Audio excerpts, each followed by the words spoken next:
Welcome to the 2025 season preview for the Minnesota Twins. My name is Michael here at the Upside Sports Network. Appreciate you guys joining us late on a Friday night. Hopefully you guys, the Twins fans that are out there among us, are excited for the 2025 season because your team didn't do much this offseason because, they're trying to figure out their ownership situation. They're trying to figure out what they want to do with the long-term future of this ball club. Are they going to trade away a few of the stalwarts of this organization, like a Carlos Correa, like a Pablo Lopez, among other arms in that staff and in that bullpen as well? A lot of question marks going into the 2025 season for the Minnesota Twins. So without further ado, let's get into the 2025 season preview for the Minnesota Twins.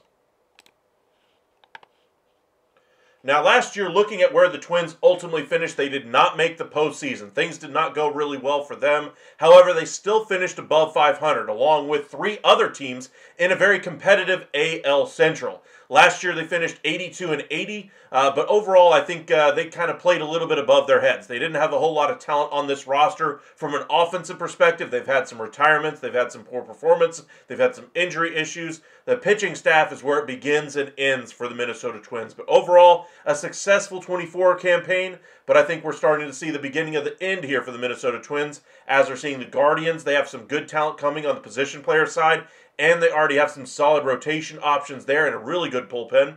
You look at the Detroit Tigers. They have a really good starting staff. They're going to have some good pieces coming as well. Jackson Jobe, one of the top pitchers in the entire minor leagues for Major League Baseball. He's going to make an impact this year for them as well. And then the Kansas City Royals. They're a team that's on the up and come. They have Cole Ragans, the guy that they acquired in a trade a couple of years ago for Aroldis Chapman. Obviously, the winner of that trade is the Kansas City Royals, but I think the Rangers would still make that trade 10 out of 10 times if it still means they win a World Series. But it's still going to be a very competitive division. I think the White Sox are not going to be competitive this year, but I think they're going to be a team that's going to be a force to be reckoned with in probably late in 26, and then in 27 they should be back to be a contending team at least in the AL Central. Welcome in, Master Vinman, Holly. Welcome back. Appreciate you guys joining us.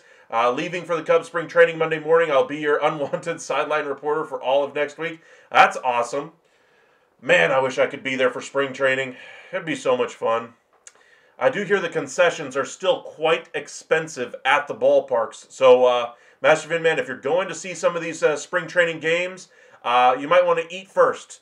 I heard a couple of the Texas beat reporters were saying that just a burger and fries was something like $22 at one of the parks, and it wasn't even game day. It tells you that the prices are going to be a little bit high at the concession, so you might want to eat a little bit earlier. So, let that money stretch out. But hopefully you have a good time out there. Travel safely, my friend. Let's get into what the 2025 season will look like for the Minnesota Twins.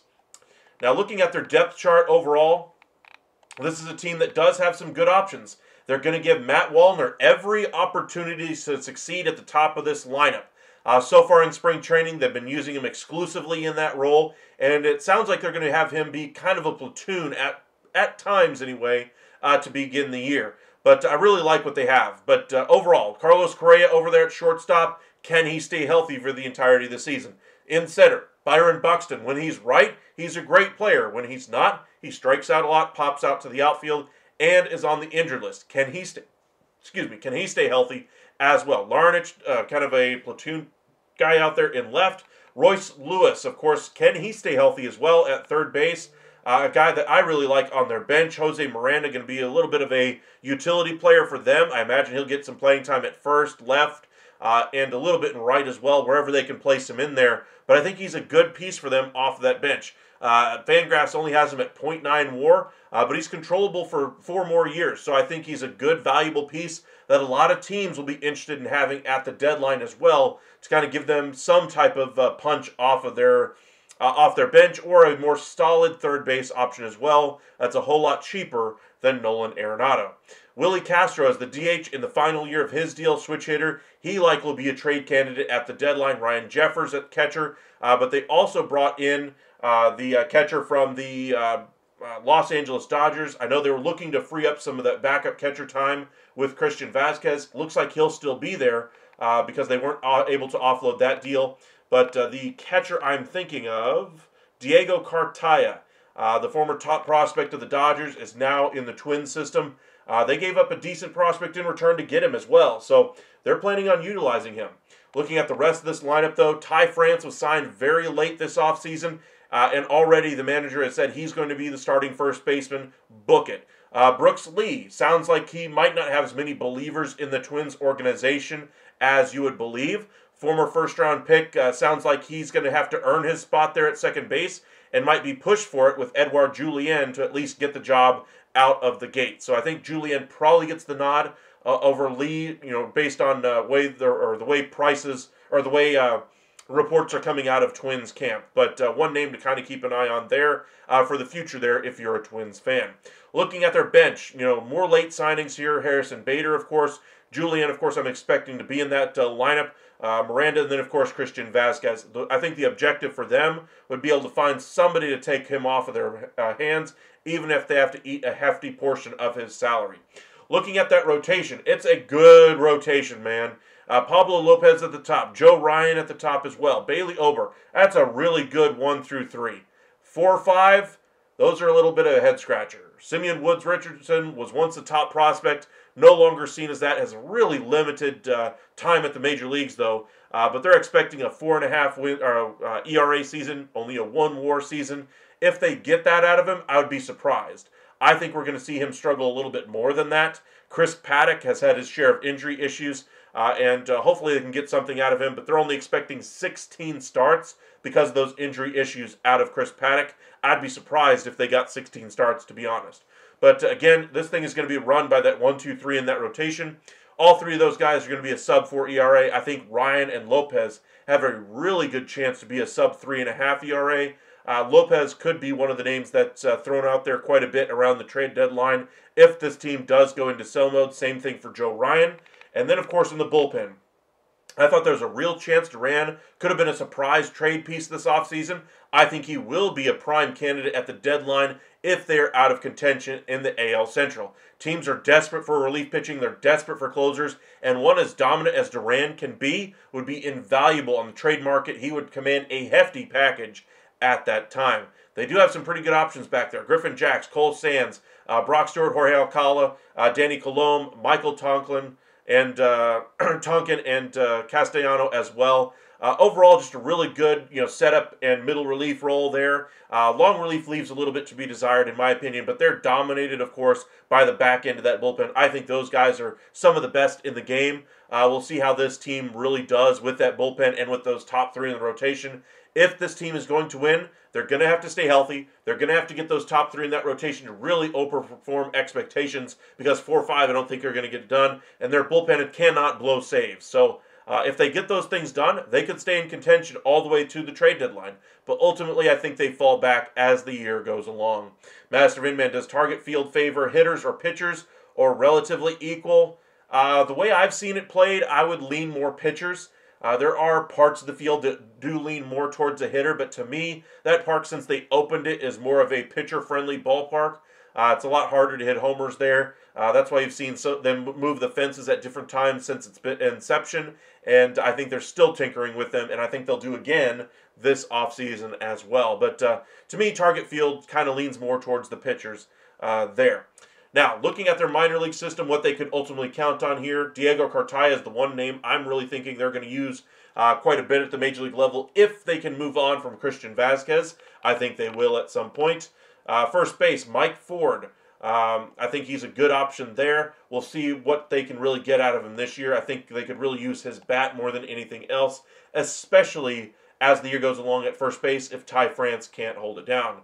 Second base, nobody really there to worry about at the moment.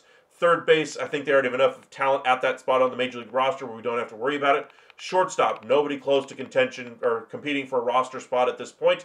And then the outfield, they were hoping for better out of Austin Martin. He's going to start the season in the minors. I would expect him to be up at the majors for a significant portion of the season, especially after the trade deadline, just to see if he can really claim his spot there. Outside of that, not much to really hope and pray on there.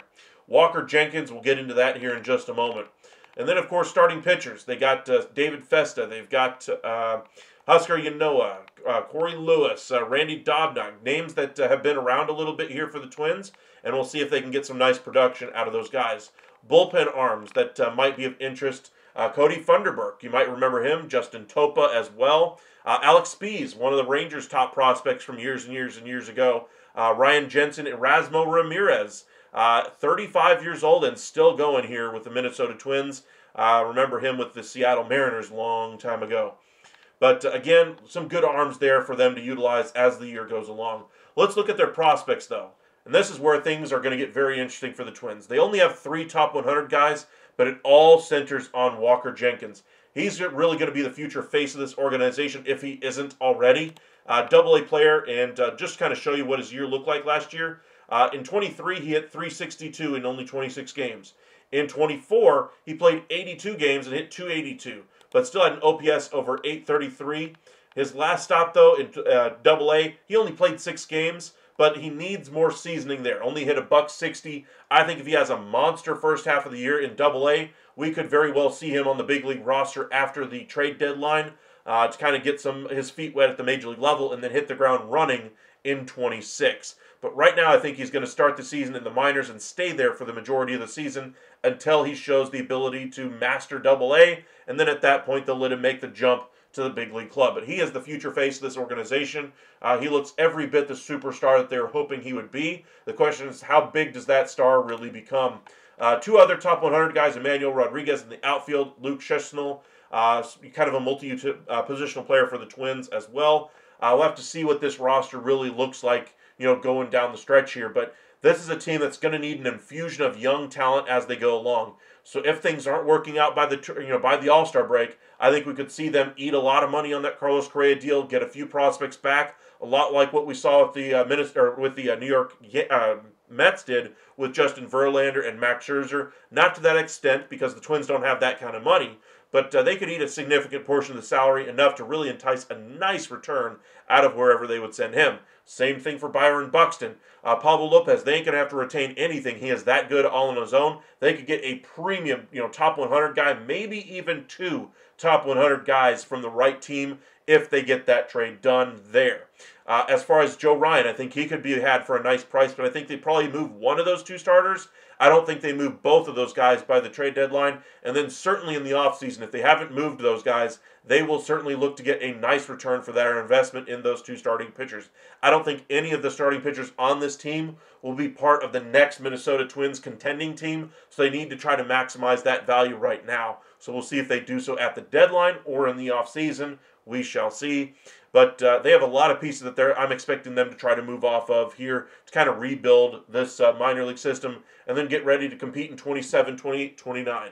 I think they could do this rebuild a lot faster than the way the White Sox really did it. White Sox were supposed to be a contending team, 3 years ago, and basically had to, destroy their team, and destroy it they did. They got really lucky with Garrett Crochet's, rise to dominance in the starting pitching ranks, and got a nice return out of the Boston Red Sox for their trouble, and that's going to really help spur some of their development here in the next year or two.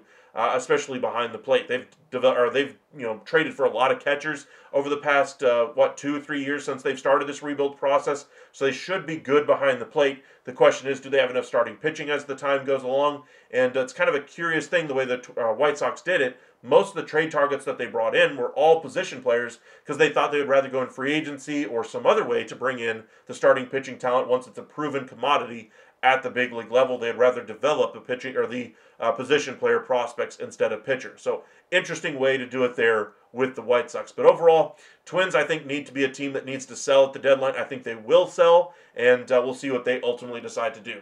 Speaking of holes on this roster, for me, to me, this team really needed to make some decisions with what they're going to do with Carlos Correa, with Willie Castro, pieces like that. They need to decide what they're going to do with those pieces. As far as wins of the offseason, for me, no big mistakes as far as any big salaries or anything like that. Not that it was a real risk either, but there's not many wins that you can look to. I think the biggest win from an acquisition standpoint is Diego Cartaya and not screwing up the development here of Walker Jenkins. Those, I think, are the positives. On the negative side, they didn't do much. Harrison Bader, I don't think, moves the needle. I think the inability to get off of Christian Vasquez's money hurts them. I think their inability to choose a direction before the season has also hurt their return that they're going to get at the trade deadline for whichever piece they ultimately decide to move. Because again, you're only going to get 2.5 years of production out of whoever you trade for, rather than a full 3 seasons from those guys. So I do think it reduces the return. Doesn't decrease it too much, though. I still think they'll get a nice return for any of those guys, but just something to kind of keep in mind that they could have chosen to act earlier and realize, hey, Royals are a team that's ascending. Tigers are a team that's ascending. Guardians are a team that's ascending. But all those 3 teams are already above us, and we finished outside of the wild card. What are we really doing here, especially when we didn't improve our roster at all, and our top prospect is going to be spending the majority of the time in the minors this year, getting seasoned, getting ready to go to where maybe he makes an impact in the second half, but really in 26, 27, 28 is when he's going to be on the big league club. So interesting the way they chose to go about this offseason. For me, the mistake, though, was not moving off of that Vasquez money. I think that one should have been easier to get done if they had acted with a little bit more urgency on that one, eat a little bit more of that deal. Whatever the case may be, you could have gotten off of that spot, allowed Cartaya to start the season on the roster, and then just figure out the rest of the roster, the rest of the way. But that would be what I would have chosen to do. As far as the again, just choosing a direction, I think would have been the best way to go. And again, the win for me is Diego Cartaya. But let's go ahead and do a trade here in just a moment. Master Vinman, would Twins consider a mid-season trade involving Carlos? Yes, and that's where we'll go ahead and start first. Let's go with the Minnesota Twins. And I think there's only a few teams that could be a fit for Carlos Correa. But first, let's look at his value. Right now, he still has a little bit of positive value here. According to baseball trade values, he has around 39 value. I think that's really high, considering the money and the injury risk that he does have. So I would be a little bit more tepid on that trade value. Plus, at the trade deadline, that value is going to drop a little bit, probably in the 32-ish range at that point. But, what could the return be here? So one team I think that could be a fit here would be the New York Mets. If they decided, hey, Twins, if you're willing to eat a significant portion of that salary, we will hear you out. But that's one place that they could go to get a trade done. Let's look at the payroll here for the Twins first before we do the trade, though. Last year, they finished with 130. This year, they're going up in payroll, even though they didn't really do much, and it's going to go to 147. I think that's part of the reason why they're going to shed some more salary here. Remember, this is a team that's trying to sell itself, anyway, to a potential new owner, and by trimming payroll would be one way that most teams usually try to go about it. Carlos Correa makes the most money, 37 this year, 32 the next, 31, and so forth as it goes down the rest of the way. So good news for whichever team does acquire him is that the value of that deal does go down in the years after. Pablo Lopez signed to $21.75 million per season for the next 2 years after this year. So you got him for 3 years of control. Buxton, $15 million a year for the next 4 years, including this one. That's a lot of money to guys who are oft injured in Buxton and Correa. And then, of course, Vasquez, a free agent at the end of the year, $10 million. Bader, 1-year deal. I believe he has an option anyway with some guaranteed money on that 26 deal. If I remember correctly, he'll be a free agent more than likely. Paddock, I expect, leaves in free agency. Danny Colomb, probably just worth, around that $3 million, maybe a little bit more in free agency next offseason. We shall see. Other than that, you got a couple of arbitration guys and so forth. You go down to the luxury tax payroll. They're at 156 this year. That's a lot of money for a team that's not exactly going to be, a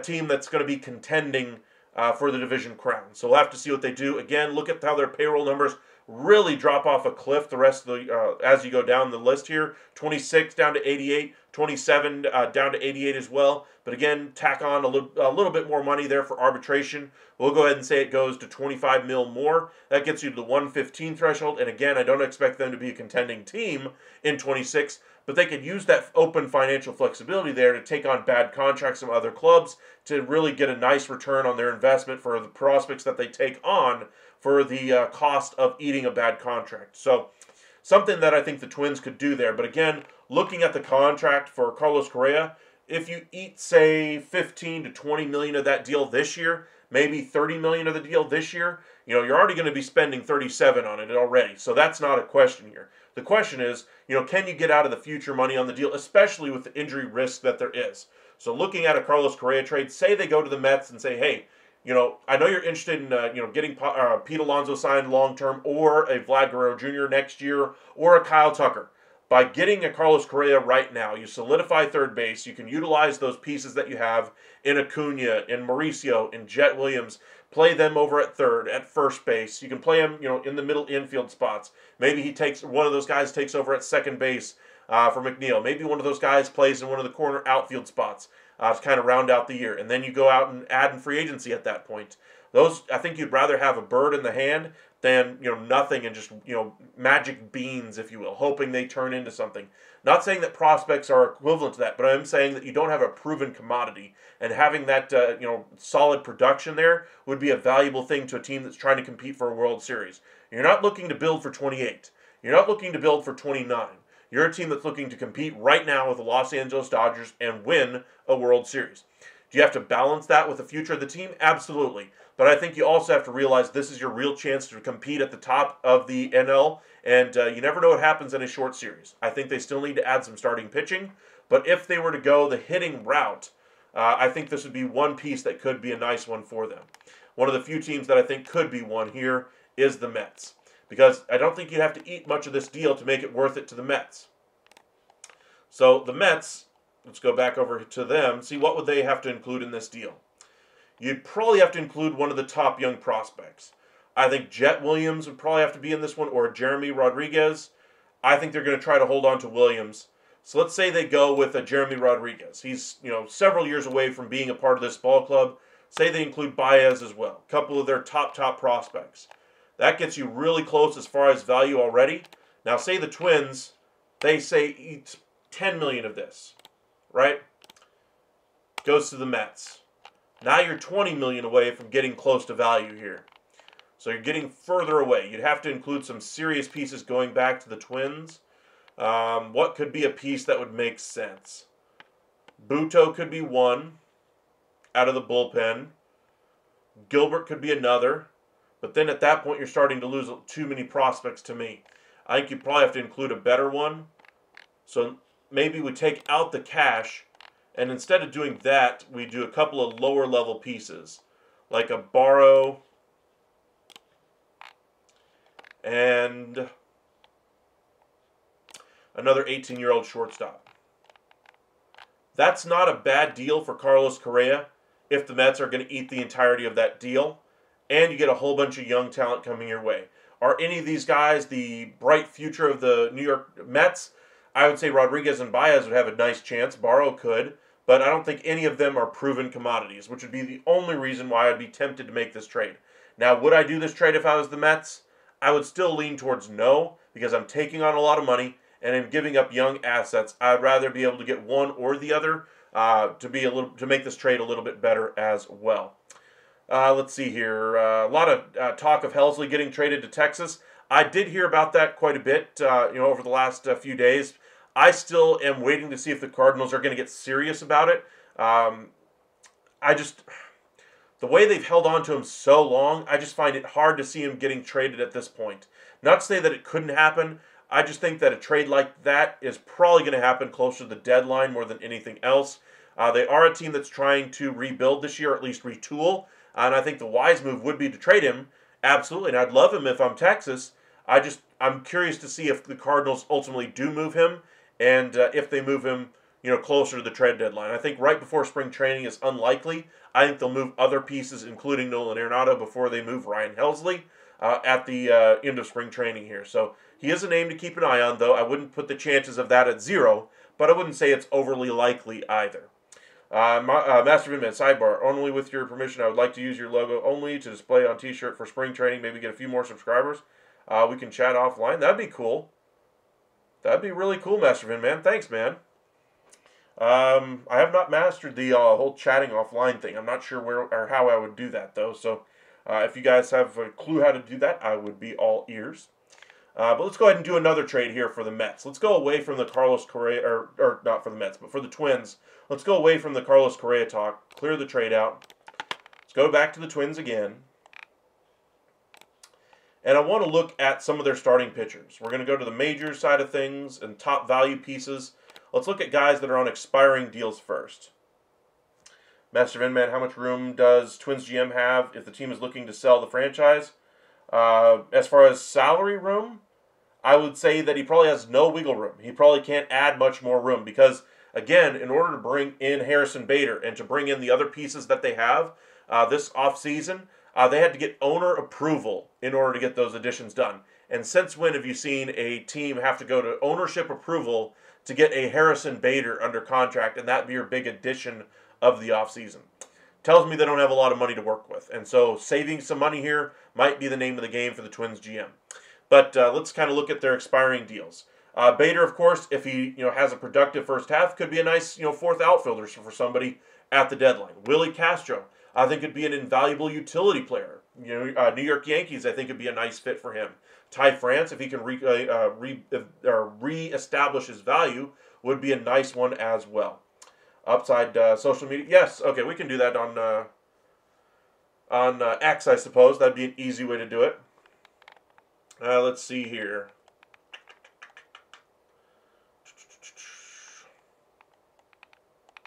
Sorry, it's been a long day. I've been up for a very long time. I'm ready for some rest.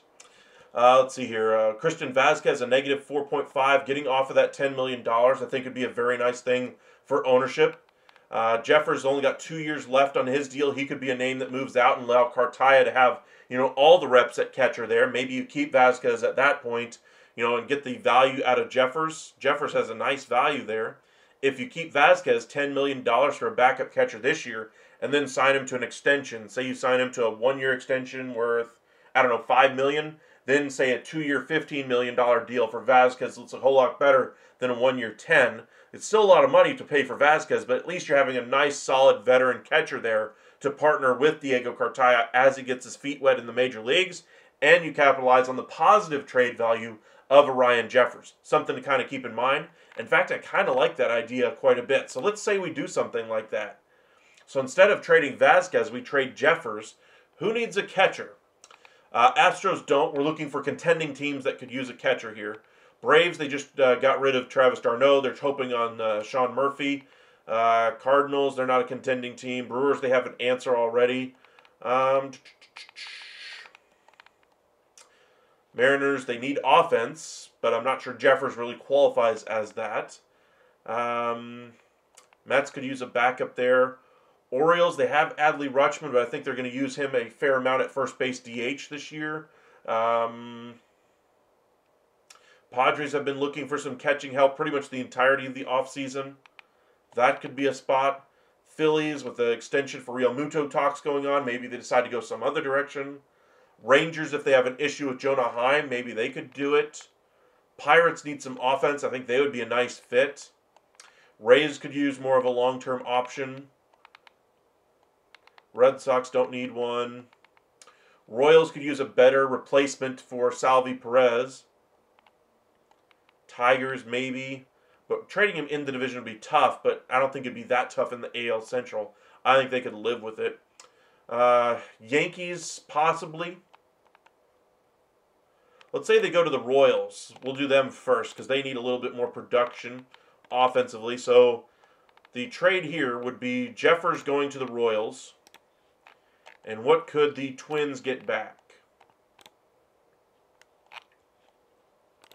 Page 1. All right, so round 19, Alec Marsh. You're not getting Blake Mitchell. They already have some hopes for him. Ursig. You could go Ricardo. You could go Ramirez. That gets you to 15. Then you need around a 4 value. Maybe Kurdna, or I think we've done a few trades here with the Royals, and all of them seem to fit him into the trade. It's not a bad trade idea, though. We'll validate and post it. And let's do another one for Jeffers here. Twins. Let's say we go to the Pirates because I think they need more offense than anything else. So Jeffers could be a nice help for them behind the plate.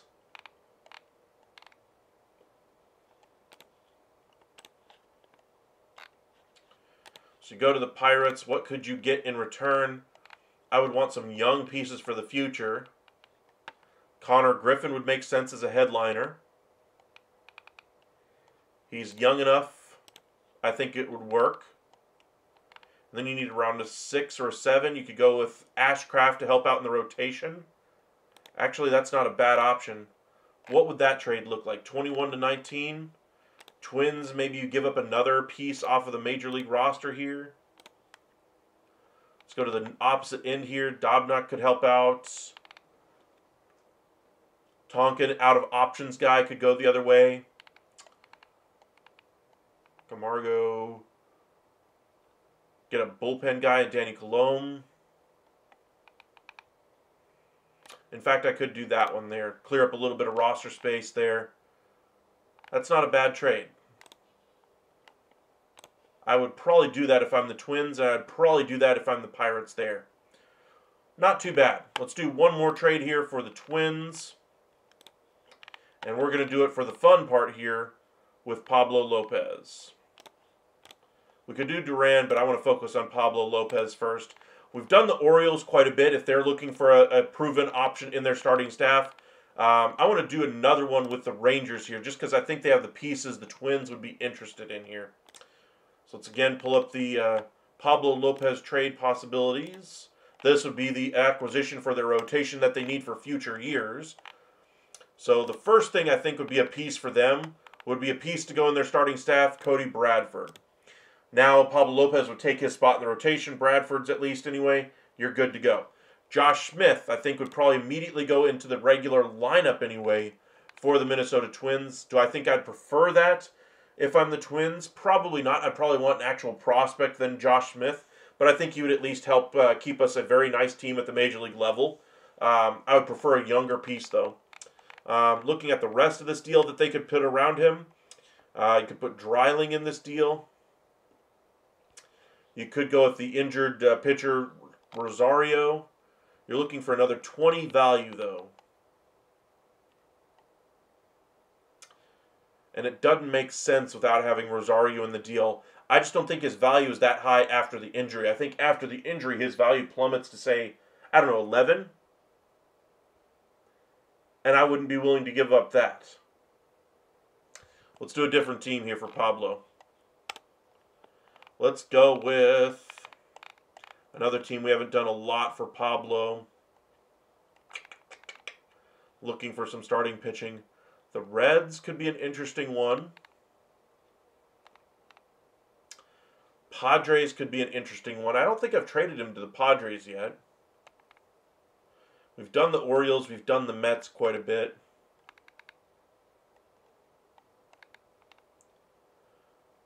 Cubs, they're all in on 25.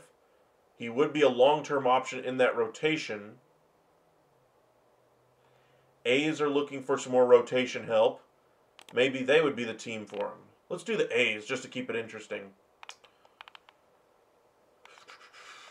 Your options then would become probably any one of these prospects here. Morales, Thomas, Otanis, Perkins, White. Nobody there really sticks out to me. Let's go to a different club here. Blue Jays are said to be looking for some starting pitching. I'm not sure how much talent they have to give away. You'd have to give up probably Namala and Martinez to at least enter the conversation. That seems a little untenable. Cardinals, they have tons of position players already. Maybe they could offload one or two. Jordan Walker, maybe. But they don't have much talent outside of that they could trade away.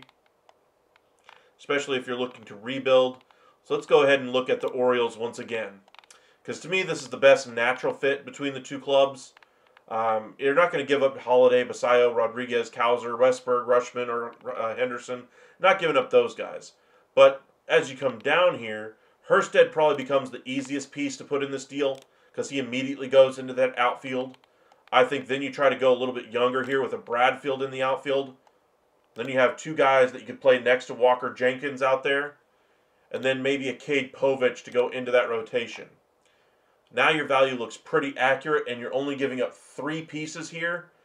And you're bringing in Pablo Lopez with some control. So I'd validate the trade, post it. That trade I actually really like for both sides. Twins, I think, would prefer a little bit younger of a piece than Hurstead. But as good of a player as he looks like he could be, he could be what the doctor ordered for the Twins. Not a bad deal overall.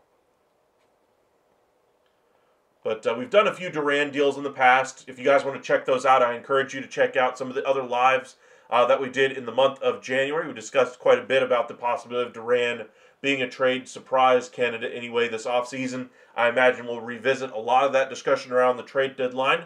So kind of refresh your memory as we get closer to that point in time of the calendar year and kind of go back, check out those videos and see what his value was then. And then we'll see what his value is at the trade deadline just to kind of see what the difference is and the return that they could have gotten this offseason versus the return that they could get at the trade deadline as well. But as far as this team, last year they finished outside of the wild card. They finished 4 games out of the wild card, 82 and 80. I don't think this team is an improved team. I do think they'll go a youth movement. I do think they'll trade away some pieces. This will be a team that sells at the deadline or at best stands pat. So best case scenario, I would say this team hopes to finish at the 82 win mark. I'm going to go ahead and say they finish beneath that, though. I'm going to go ahead and say they finish in that 72 to 75 win mark. I just don't think they have enough offensively. I don't think their health is going to be there. I think that rotation is going to be what keeps them afloat and that bullpen for the first couple of months of the year, and then injuries start to run this team aground once again, and they just don't have enough to pull out of it this time. So for me, I'm going to say this team is going to go into a rebuild phase that starts this year and extends for the next 3 or 4 years. Hopefully less or a little bit sooner than later that they can get out of it. But for me, I'm going to say they finish. I'll go ahead and stick to 74. I'll say they finish 8 games beneath where they finished last year, and they're not going to be a very competitive team anyway in the AL Central as far as I'm concerned. So they finished 4th ahead of the White Sox, but beneath all 3 of the other teams, Tigers, Royals, and Guardians. So I just think they missed the playoffs this year. I think they don't have that great of a team around Correa and Buxton and the like. I just think they're counting a lot on some of the young talent that's going to be coming from the minors, and it's going to take some time to develop, and keeping Royce Lewis healthy is going to be paramount for this ball club. So expectations for the roster, maybe we have some surprises. Maybe Jenkins really does have a great first season with the Twins anyway, has a great minor league season and comes up and makes a big difference. Wallner could really establish himself. Only has 1 year of MLB service time so far. He could really establish himself as a very good leadoff hitter, but again, he's already 27. Royce Lewis is only 25, about to be 26 anyway, but has had some significant injuries in each of the last couple of years. Willie Castro, I think, will be a man in demand at the deadline as kind of a multi-positional player. Brooks Lee hopefully will get some nice run in the infield after the All-Star break when the team has a little bit more faith and a little bit more patience with him and allow him to develop at the big league level as well. But again, their hopes for this season are going to reside in that rotation, the top 3 there, Lopez, Ryan, and Ober. And in the back end of that bullpen in Duran, Jax, and Sands. That's going to be where this team will ultimately make or break their season. And ultimately, I just don't think they have enough ammunition to stay to keep up with the Joneses, as they say. But as far as trades, like I said, I'm expecting them to sell. I'd expect Castro for sure to be gone. I'd say there's going to be a fair amount of expectation around Duran, Pablo Lopez. Maybe they wait until the offseason for Lopez, but I think we'll have some serious discussions at the trade deadline about how close we'll see Pablo Lopez to a trade. And then, of course, in the lineup, what are they going to do with Buxton? What are they going to do with Correa and the money that they're due to those 2 players? Are they going to be players for a Kyle Tucker or a Vlad Guerrero if they're in it? No. They're looking to save money. Remember, they had to get ownership approval just to add the contract of Harrison Bader. Obviously, they don't have much money to add, so they're not going to make those type of trades this year either. Offseason grade. Because their hands were tied at the front office with the ownership issues, I'll give them a little bit of a pass. Only a little bit, though, because I still think they should have chosen a direction. And by sitting on their hands, because they knew the direction of the front office or the ownership was going to go, instead of saying, hey, since you're going to sell and you're trying to make us save money, why don't we just go full bore and go into a rebuild process and just try to save as much as we can, strip this things down for parts and try to build for 2027, 2028. But instead of doing that, choosing a direction, they chose to stay in the middle, which is the worst thing you can do in the sport. You don't want to be, in that, first miss the wild card type of teams, because those teams don't get great draft position. They don't get those top prospects. Now, of course, you have the lottery and whatnot that might help, but you have to maximize your abilities. You have to make the most of your decisions. And I don't think the Twins did the most of what they could have done. I don't like the signing of Ty France. I'd rather kept the roster the way it was and maybe spent the money elsewhere. If you're having to get ownership approval on France and Bader anyway, why are we bringing those guys in, especially when I don't think they're really going to move the needle for this ball club as well? Do they give them some nice veteran guys that they can count on? I suppose. But I still would rather have gone a little bit more of a youth movement because they do have older guys already on their roster. They didn't need to go the veteran route with Bader. They didn't need to go the veteran route either, to me anyway, with... just drew a blank on the other one that they brought in. Ty France as well. All right, let's see here. Growth and surprises. Like I said, maybe they have Pablo Lopez, Joe Ryan, and Bailey Ober really overperform expectations. Maybe they finish, in that really upper end of the teams that just missed the wild card. But I don't think there's a world in which they win a wild card spot. I just don't think the Royals struggle that much. I don't think the Tigers struggle that much. And while the Guardians, I think, are a little bit of a team that's due for some regression this year, I still think they'll finish above the Minnesota Twins, even as currently constructed. They have a really good bullpen, a really good rotation there in Minnesota. But the question is, does that lineup really have enough juice to be able to get the job done? And that's where I have my doubts, especially if they're going to sell at the deadline like I expect them to do. Ceiling for this team, I'll go ahead and say they'll finish... Looking at where they finished last year at 82 wins, maybe they win an extra couple of games and finish 85 wins. It's kind of their ceiling, but I think they still missed the wild card and are bounced. If they get that high, I think they'd be bounced really early anyway. But I don't think they make the postseason in their wildest dreams. And so to me, this means that they should signal, wave the white flag that they're going to be selling at the deadline and start driving up the prices now instead of waiting until the last minute to make a decision. So I think the writing is pretty clear on the wall that they need to make a decision here and stay out of the middle. And I think for them, going to sell here at the deadline is the best possible solution for them, especially with those expiring deals at the very least. And hopefully they can do something, a little bit more substantial on the trade front. Floor for this team, I am expecting some regression. Again, that 74, 75 win threshold. I think the worst place this team could finish maybe is 68 wins this year. And that's if things really implode fast. Injuries really mount. Royce Lewis never really gets right. Those are all on the table here with the Minnesota Twins. But overall, I still think they finish in the low to mid 70s as far as wins, miss the postseason, and hopefully they can do better going forward and try to build for the future there as well.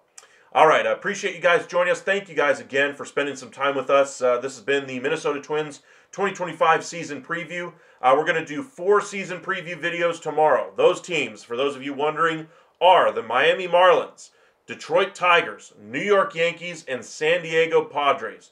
I was trying to wait as long as I could on the Yankees and Padres because I think those are 2 teams that still have some moves left in them, but we'll try to get some of those done tomorrow night. Now, it's going to be kind of a sporadic time that I do put those out tomorrow. I'm not sure what time I'll be getting off of work. If I get off work early, we'll be having them early on in the day. We're probably talking between 4 and 6 o'clock. I'll probably try to knock out a couple of those between that time frame if I get out early. If I don't, we'll probably have a couple mixed in between 6 and 10, but the majority of them between 10 and midnight.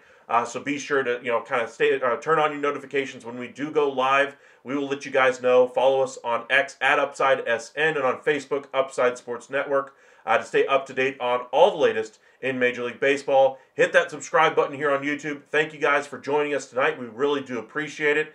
Ethan, DeGrom or Eovaldi opening day? Eovaldi.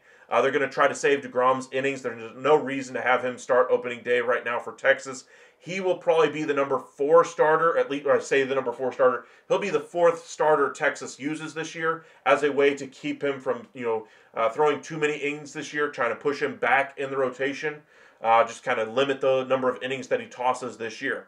Remember, they'll probably have him piggybacked quite a bit this year with Dane Dunning or whoever the longman is that's available that day. So keep that in mind as well. But Eovaldi has been Mr. Texas Ranger in that pitching staff for the Rangers since they brought him in.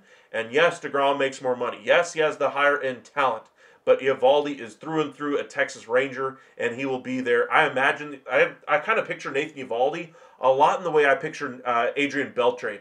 Adrian Beltre spent the majority of his career playing elsewhere before he came to Texas and really became himself in Texas. I think Nathan Eovaldi is much the same way. I thought he was a great Boston Red Sox before he came to Texas, but ever since he's come to Texas, he just seems to fit everything that the Rangers are looking for. The fan base just really connects with the player, and I expect him to start opening day for you, Ethan.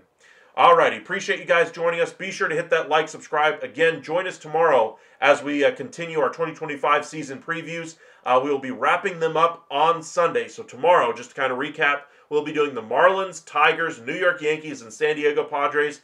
And then on Sunday, we will have the Washington Nationals, Philadelphia Phillies, Chicago White Sox, and the Texas Rangers. So I know a lot of you Rangers fans are looking forward to that one. That one will be later on in the evening on Sunday, so be sure to join us for that one.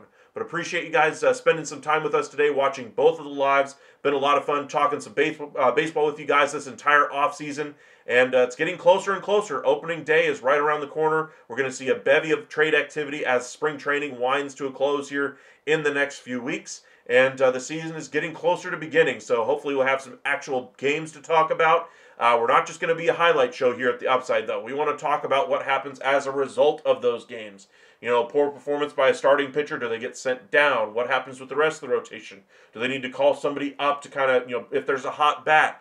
All those kinds of things we'll be discussing, in addition to all the trade rumors, signings, what your prospects are doing, all those kinds of things, and ultimately who is going to make it to that tournament in October we all love to see, the MLB postseason. All right. Y'all have a great evening out there. We'll see you guys again tomorrow night. Turn on your notifications here on YouTube. Hit that subscribe button. Follow us on X at UpsideSN and on Facebook at Upside Sports Network to be notified when we are live. Y'all stay safe out there, everybody. Have a good evening.